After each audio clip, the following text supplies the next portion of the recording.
Visión espiritual por Austin Sparks. Capítulo 5. La causa y base de la ceguera. Lectura.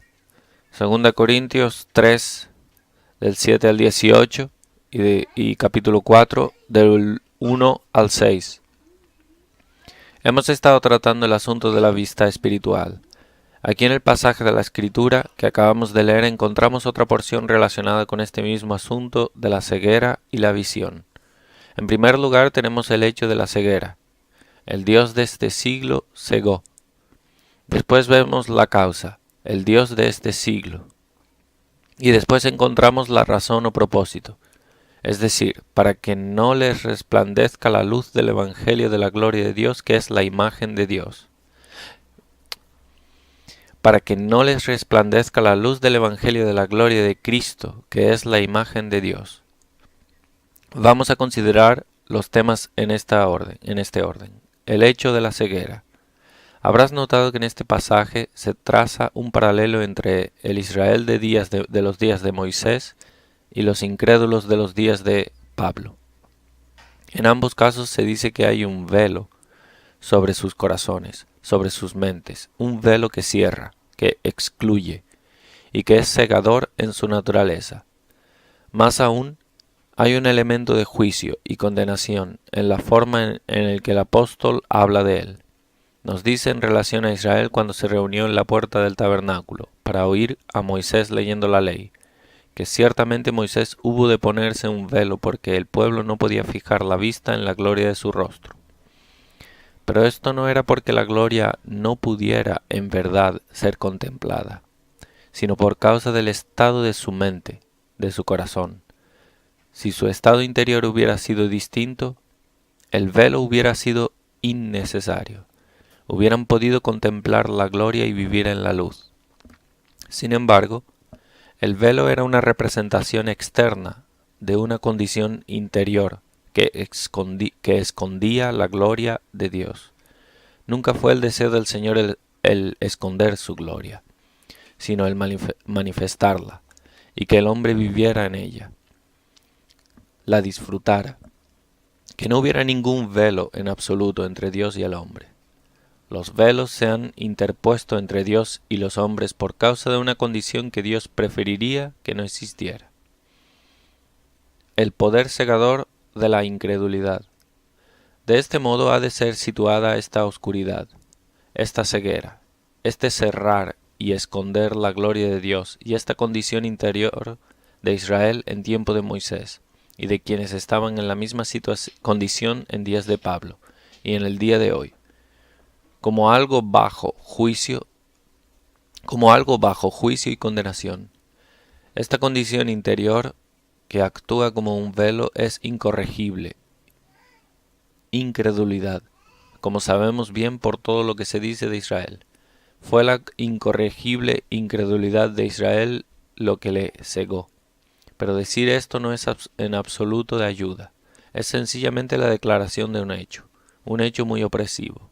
Conocemos nuestros corazones lo suficientemente bien como para saber que en todos nosotros hay una incorregible incredulidad. Y hemos de entender por qué se encuentra ahí esta incredulidad, y cuál es su naturaleza, de modo que descubramos cómo puede el velo ser quitado. Es decir, cómo hemos de tratar con la incredulidad para que podamos contemplar la gloria de Dios y vivir en la luz eterna. Luz en terreno de resurrección. Consideremos de nuevo, para ver lo que Dios desea siempre hacer, el caso de Israel. Lo podemos expresar de este modo. Dios siempre quiso conseguir que ocuparan territorio de resurrección en corazón, espíritu y vida. Esto se hace evidente en primer lugar en la Pascua, en Egipto, cuando el primogénito de cada hogar egipcio fue muerto en aquella noche terrible, en que la muerte estaba por todas partes. Pero Israel no estaba exento, como se supone en modo demasiado superficial. La idea despreocupada y superficial es que sólo los primogénitos egipcios fueron muertos y no los primogénitos de Israel. Pero no es así. También los primogénitos israelitas fueron muertos. La diferencia fue que los primogénitos en Egipto fueron muertos de manera efectiva, mientras que los israelitas lo fueron de manera sustitutiva. Cuando aquel cordero fue sacrificado en cada hogar de Israel, cada hogar, representado por el cordero, pasó bajo el mismo juicio que los primogénitos egipcios, y en aquel cordero todo Israel pasó de muerte a vida de manera representativa. En aquel cordero Israel fue llevado virtualmente a través de la muerte a un terreno de resurrección. Para Israel lo fue. Esta es la diferencia. Sin embargo, todos murieron, los unos en realidad, los otros representativamente. De este modo Dios, en la misma fundación de la vida nacional de Israel, procuró establecerlos sobre terreno de resurrección, lo cual significa que ha tenido lugar una muerte. Algo ha terminado. Un completo orden de cosas ha sido destruido y otro completamente distinto ha sido introducido. El gran esfuerzo de Dios en la Pascua y su significado era que Israel tomara su posición en este nuevo terreno, en este nuevo orden.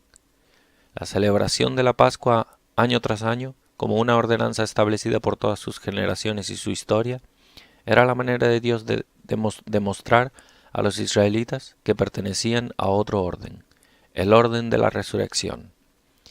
Mientras que en todos los hogares egipcios y por todo su territorio había oscuridad, los hijos de Israel tenían la luz en sus viviendas, porque la luz está siempre en el terreno de resurrección, pero solo en el terreno de resurrección. Después, en el Mar Rojo, se repitió el mismo gran principio, atravesándolo y saliendo de él hacia terreno de resurrección. De nuevo Egipto fue tragado por el mar mientras Israel fue salvo. Todos entraron en el mismo mar, pero para Israel, al otro lado, hay una columna de fuego para que sea su luz en terreno de resurrección. El espíritu de luz y vida.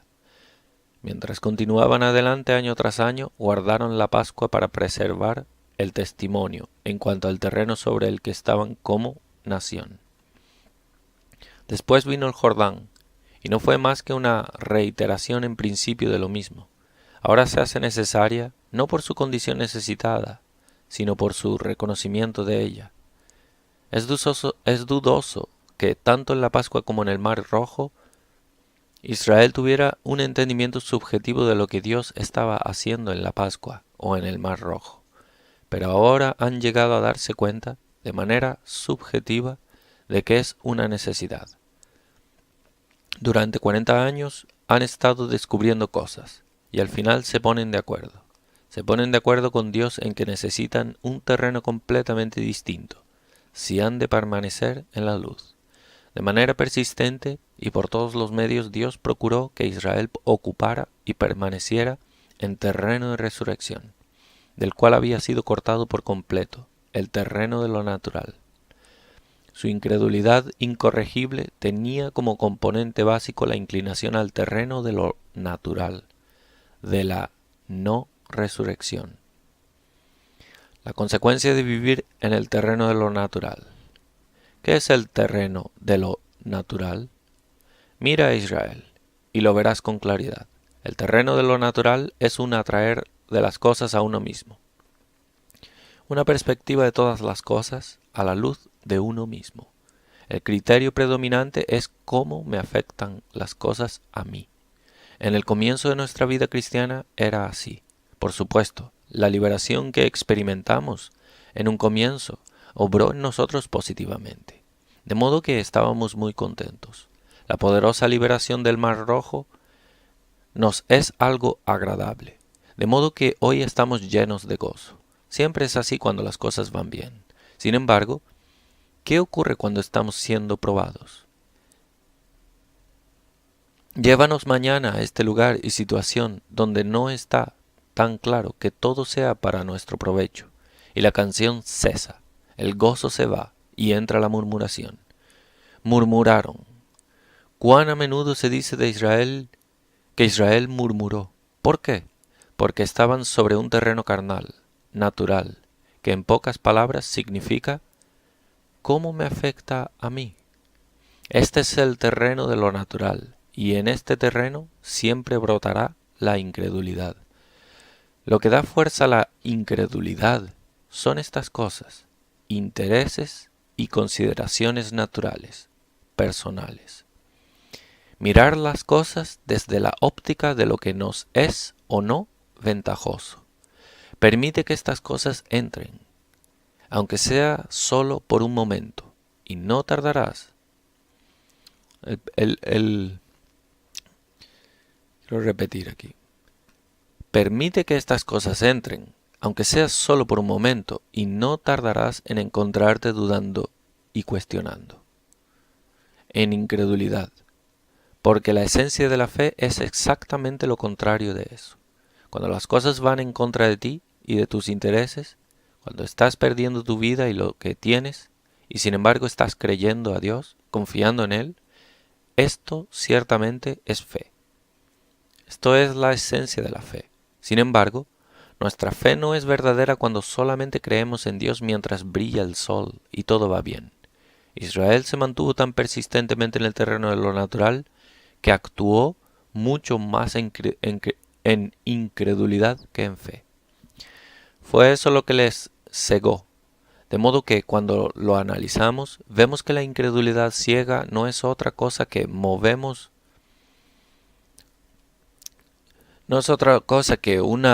un movimiento en un terreno distinto del terreno de resurrección. Esto significa que estamos ocupando un terreno que Dios ha puesto bajo maldición, que Dios ha prohibido, sobre el que Dios ha inscrito la advertencia para los creyentes: no pasar. Si tan solo pudiéramos ver en nuestro corazón estas notas diseminadas por todo el territorio del propio interés, las consideraciones mundanas, etc., seríamos librados de mucha de la miseria que viene a nuestras vidas. Toda la vida natural es algo ciego, y la medida de nuestra ceguera será proporcional a la medida en que seamos gobernados por lo natural. El hombre natural, dice el Espíritu de Dios, no recibe las cosas que son del Espíritu de Dios, y no las puede entender, porque se han de discernir espiritualmente, o han de ser discernidas por el espiritual. 1 Corintios 2:14. Toda la vida natural es algo ciego. La medida en que ocupemos el terreno de lo natural, determinará la medida de nuestra ceguera. Dios se proponía sacar a Israel de este terreno y establecerlos en terreno de resurrección, es decir, que fueran gobernados no por lo natural, sino por el Espíritu. Y ser gobernado por el Espíritu significa andar en la luz, tener luz, significa ver. Vida en el Espíritu. Porque el Señor es el Espíritu, y donde está el Espíritu del Señor, allí hay libertad. 2 Corintios 3:17. ¿Libertad de qué? Libertad del velo. Pero cuando se conviertan al Señor, el velo se quitará. La esclavitud, la limitación es quitada, y el Señor es el Espíritu. Estar en el terreno del Espíritu, que es terreno de resurrección, con la vida natural puesta a un lado, es ser librado de la esclavitud y estar en la luz. Vida en el Espíritu. El ejemplo de Israel declara categórica y permanentemente que la religión no es necesariamente iluminación, y que incluso el tener las escrituras no es forzosamente iluminación. Cuando se lee a Moisés, el velo está puesto sobre el corazón de ellos. Cuando se lee a Moisés, Pablo dijo algo muy fuerte sobre las escrituras y los profetas que leían cada día. No entendían lo que significaban, no percibían su sentido, aún estaban en ceguera, en oscuridad. No, incluso el tener las escrituras no significa necesariamente iluminación. Este mensaje de 2 de Corintios es tanto para cristianos como para no creyentes. Quizás incluso todo este mensaje sobre el velo, sobre ser cegado, sobre ver, se aplique más a los creyentes. ¿Dónde está el cristiano completa y finalmente librado de la vida natural? Después de todo, la iluminación es solo algo comparativo, es decir, es un asunto de más o menos. De ahí que existan tantas exhortaciones a los creyentes para andar en la luz, vivir en el Espíritu, porque sólo de este modo puede desarrollarse y progresar este asunto de la visión y entendimiento espiritual. Vida en el Espíritu es sólo otra manera de decir vida en terreno de resurrección. Lo que hemos dicho hasta aquí es que la ceguera que se extiende por la totalidad de la vida natural opera y tiene su fuerza en aquellos que eligen y aceptan esta vida. No es necesario que esto ocurra. No es la voluntad de Dios. El deseo de Dios es que vivamos en la luz, que veamos su gloria. Que no haya ningún velo en absoluto. Este es su deseo, que el velo sea quitado. Sin embargo, hay una gran cosa aquí que sí es necesaria, y es que vengamos a aquella Pascua, a aquella muerte que es muerte a la vida natural, y que produce una vida completamente nueva, vida del Espíritu, en la cual es creada una nueva facultad, un nuevo poder, una nueva capacidad para ver. Esto es algo muy importante, vital para nosotros en tanto que como pueblo de Dios. Cuando el pueblo de Dios, que tiene las Escrituras y las conoce también en la letra, ¿cuándo vendrán a darse cuenta y a reconocer que sí, en verdad, han sido crucificados con Cristo, si han muerto con Él y juntamente con Él han sido resucitados y han recibido el Espíritu, tienen luz en ellos? La unción que vosotros recibisteis de Él permanece en vosotros y no tenéis necesidad de que nadie os enseñe, así como la unción misma os enseña todas las cosas. 1 Juan 2, 27. ¿Cuándo se darán cuenta los creyentes, los cristianos de esto? ¿Por qué es que los creyentes que conocen las Escrituras en la letra están corriendo de acá para allá buscando consejos de otros sobre cuestiones que afectan su conocimiento espiritual? No quiero decir que sea malo pedir consejo, que sea malo saber lo que otros hijos de Dios con experiencia piensan o sienten sobre un determinado asunto. Sin embargo, estamos en gran peligro si vamos a construir nuestras posiciones basándonos en sus conclusiones. La autoridad final y el árbitro en todas las cuestiones es el Espíritu de Dios, el Espíritu de la unción. Podemos ayudarnos el uno al otro, pero es mi esperanza que no vayas a construir tu posición sobre lo que estoy diciendo ahora por el hecho de que yo lo digo. No hagas esto. No quiero que lo hagas. No te pido que lo hagas. Lo que te estoy diciendo es, escucha, toma nota, y después vete a tu autoridad final que está en ti, si eres hijo de Dios, y pídele que te confirme su verdad, o que te muestre cualquier otra cosa.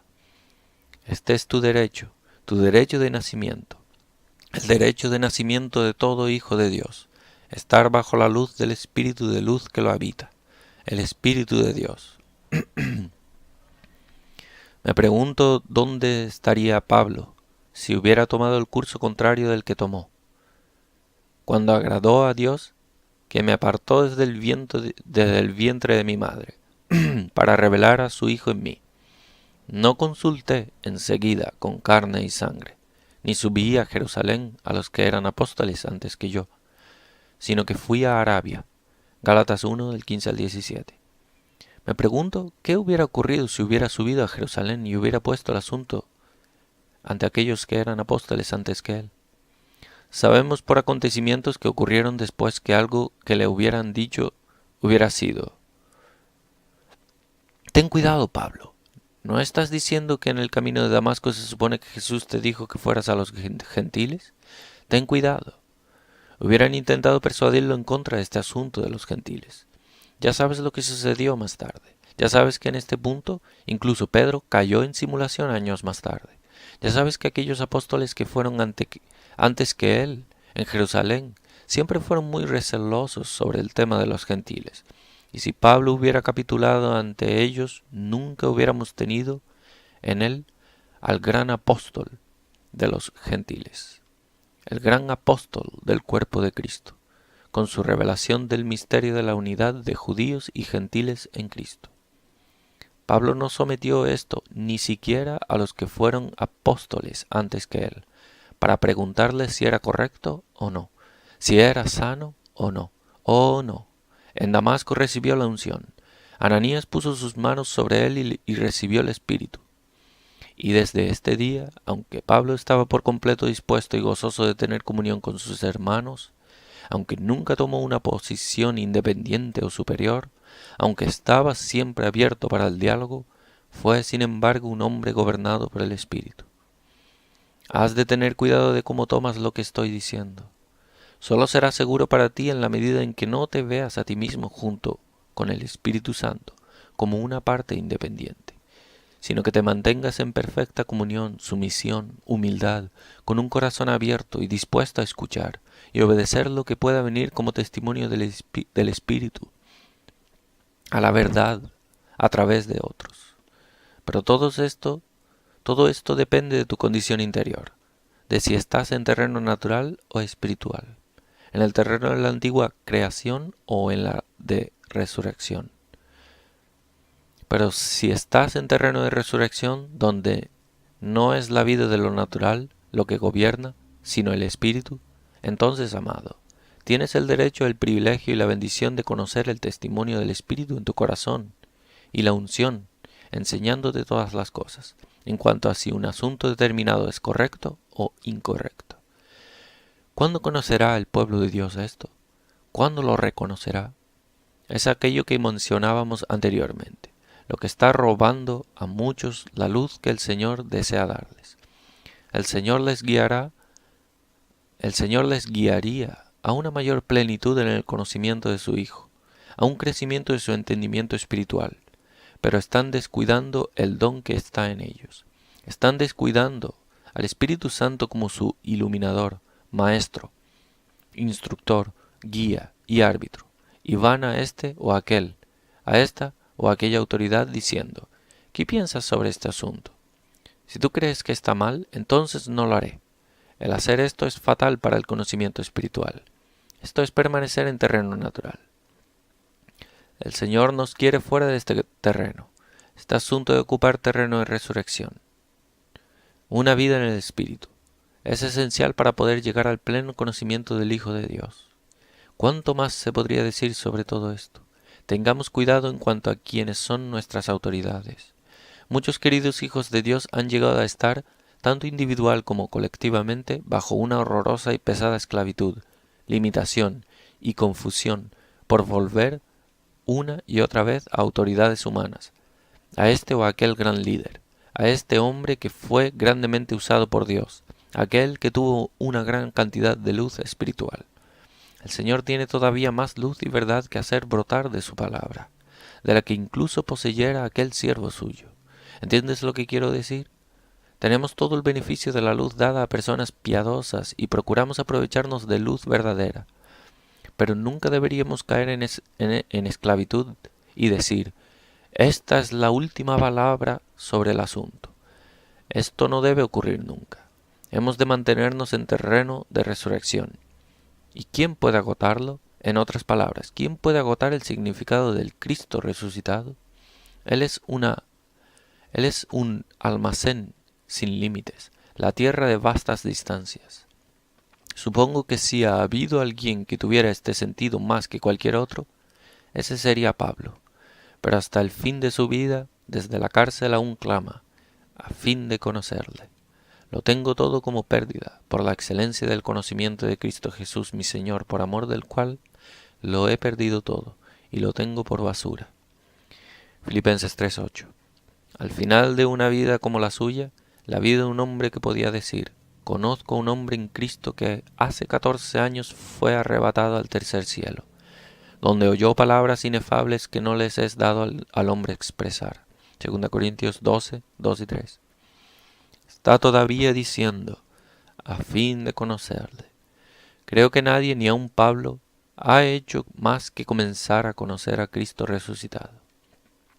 Cosas que ojo no vio ni oído oyó, ni han subido en corazón de hombre, son las que Dios ha preparado para los que le aman. Pero Dios nos las reveló a nosotros por el Espíritu. 1 Corintios 2, del 9 y 10. El Espíritu tiene las inescrutables riquezas para revelárnosla. Qué lamentable entonces la ceguera que viene por ocupar terreno espiritual, terreno natural, sea en la forma que sea. Solo unas palabras sobre la causa de la ceguera espiritual. El Dios de este siglo cegó. Hay dos cosas en esta frase. Primero, esta ceguera no es, después de todo, algo tan solo natural, es sobrenatural. Cuando decimos que el reino de lo natural es ciego, hemos de añadir algo más. Existe algo muchísimo más siniestro acerca de este tipo de ceguera. Es una ceguera sobrenatural, pero es una ceguera maléficamente sobrenatural. Es obra del diablo. Esta es la razón por la que impartir visión espiritual implica siempre un conflicto tan terrible.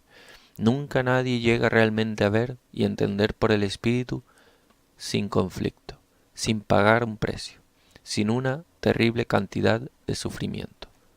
Cada porción de verdadera iluminación espiritual es algo muy costoso.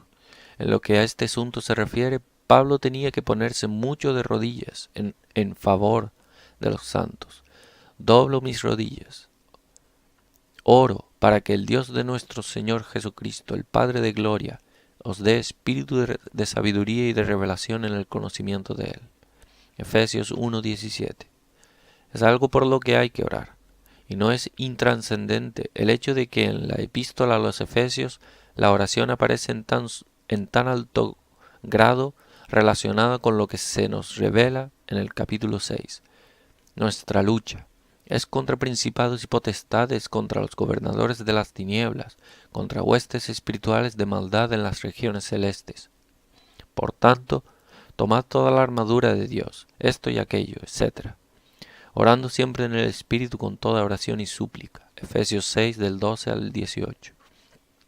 Las tinieblas, orando siempre, para que el Dios de nuestro Señor Jesucristo os dé espíritu de sabiduría y de revelación en el conocimiento de Él.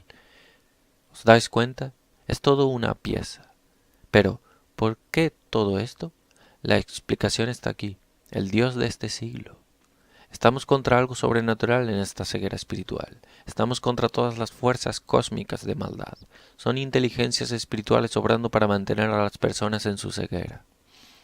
No es poca cosa el tener verdadera vista espiritual. Representa una poderosa victoria. Tal realidad no va a venir a ti sentándote pasivamente y esperando a que llegue. En cuanto a este asunto, ha de haber ejercido. Cuando de verdad te dispones para recibir entendimiento espiritual, te colocas en contra de las fuerzas del Dios de este siglo. Es una batalla sobrenatural, de modo que cada pequeña etapa de ministerio que vaya a ser en verdad un ministerio de revelación estará rodeado de conflicto. Habrá conflicto antes del tiempo de ministerio. El conflicto continuará durante el tiempo de ministerio y probablemente seguirá después. Es así. Aquí está pues la necesidad de que te ejercites en cuanto a la luz, que mientras estés escuchando no des por sentado que habiéndolo oído ya lo tienes.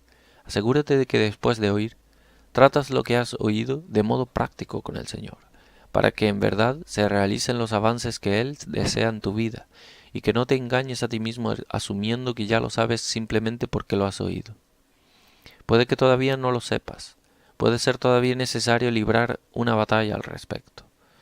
Si en verdad lo supiéramos, una gran cantidad de los conflictos que experimentamos en nuestras vidas son porque Dios desea llevarnos a un poco más adelante en el camino, abrir nuestros ojos para que lo veamos a Él, introducimos en la luz de su Hijo.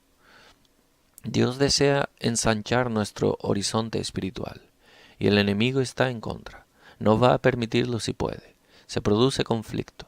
Quizás no lo entendamos, pero muy a menudo, más de lo que pensamos, ocurre sencillamente que el Señor está tras algo en nuestras vidas, y Satanás dice, no van a ver esto, si puedo evitarlo. De modo que se levanta una tremenda batalla. Esta ceguera es sobrenatural, igual que lo es también la iluminación. El Dios de este siglo. Esta expresión para designar a Satanás puede significar más que una simple porción en el tiempo. Puede significar todo el tiempo, ya que Satanás ganó su señorío sobre el hombre en el mismo principio. Esto es lo que perseguía: usurpar el lugar de Dios y conseguir la adoración del hombre. Ser Dios, ser adorado, lo cual significa sencillamente tomar para sí lo que del hombre tiene valor. Dios hizo al hombre para que éste fuera el vehículo que le trajera algo para su gloria y disfrute, algo digno de sí. que Dios pudiera encontrar en el hombre un vehículo digno de él. Satanás dijo: yo voy a poseer este vehículo digno. Dios ha invertido algo en esta creación, algo que Él quiere para sí, pero yo voy a poseerlo. Así que lo que vemos en Edén es la manera en que Satanás suplantó a Dios en el corazón y mente del hombre, y el modo como consiguió que el hombre le diera lo que era tan solo el derecho de Dios, la adoración. De este modo, por el consentimiento y caída del hombre, Satanás ganó el título de Dios de este siglo, y lo mantiene desde entonces. Este siglo significa el curso de este mundo, es el Dios de este siglo. El gran peligro para que Satanás pueda mantener su papel de Dios es la iluminación espiritual. No va a poder conservar mucho tiempo este terreno cuando tus ojos sean abiertos, o cuando un corazón es iluminado. El poder de Satanás es quebrantado. Por eso el Señor dijo a Pablo en Damasco: a quienes ahora te envío para que abras sus ojos, para que se conviertan de las tinieblas a la luz, y de la potestad de Satanás a Dios. Hechos 26 del 17 al 18. Las dos cosas van juntas, de las tinieblas a la luz, del poder de Satanás a Dios. Repito que la mayor amenaza y peligro para Satanás y su posición es la iluminación espiritual, por lo cual él ha de encontrar un terreno sobre el cual perpetuar y mantener su posición, su papel como Dios de este siglo. ¿Y qué terreno le será satisfactorio para este propósito? La respuesta es el terreno de lo natural. Si nos colocamos en el terreno de lo natural, le estamos dando a Satanás derecho de posesión. Cada vez que lo hacemos, se fortalece el agarre de Satanás. El propósito de la obra cegadora de Satanás. ¿Cuál es la razón u objeto de esta obra cegadora de Satanás? Es para que no les resplandezca la luz del Evangelio de la gloria de Cristo, que es la imagen de Dios. 2 Corintios 4:4. La gloria de Cristo, el Evangelio de la gloria de Cristo, la luz del Evangelio de la gloria de Cristo, que es la imagen de Dios, estas cosas no han de resplandecerles, y por eso el Dios de este siglo les ha cegado. Entonces, ¿cuál es el propósito? Remontémonos atrás a un periodo incierto en el tiempo, cuando en los consejos de Dios el Hijo fue señalado como heredero de todas las cosas. Cuando esto se supo en el cielo, se halló iniquidad en el corazón de uno de entre las huestes angelicales o angélicas. Esta iniquidad fue el orgullo de desear igualdad y aspirar a la posesión de aquella herencia. Su corazón se exaltó y dijo: pondré mi trono por sobre las estrellas de Dios, seré semejante al Altísimo. Isaías 14 del 12 al 14, Ezequiel 28 del 11 al 19. Al decir esto se descubrieron sus celos hacia el Hijo de Dios, y por esta iniquidad de su corazón, por este orgullo y celos, perdió su posición allí, y ha descendido para que, si él puede impedirlo, los hombres no vean al Hijo del Hombre. Les ha oscurecido y cegado para que la luz del Evangelio de la gloria de Cristo no les resplandezca. Su propósito es excluir al Hijo. De seguro, esto ha de significar algo inmenso. Si Satanás con toda su inteligencia y entendimiento reconoce que si los hombres ven al Hijo, esto es lo más grande que puede ocurrir. Todo lo que tiene que ver con la intención de Dios se relaciona con esto. La totalidad del gran propósito de Dios en la creación de este mundo y este universo depende de esto. Todo está conferido al Hijo, y si los hombres ven al Hijo, entonces Dios alcanza sus fines y cumple sus propósitos. Satanás dice: esto no debe ocurrir, no han de ver al Hijo.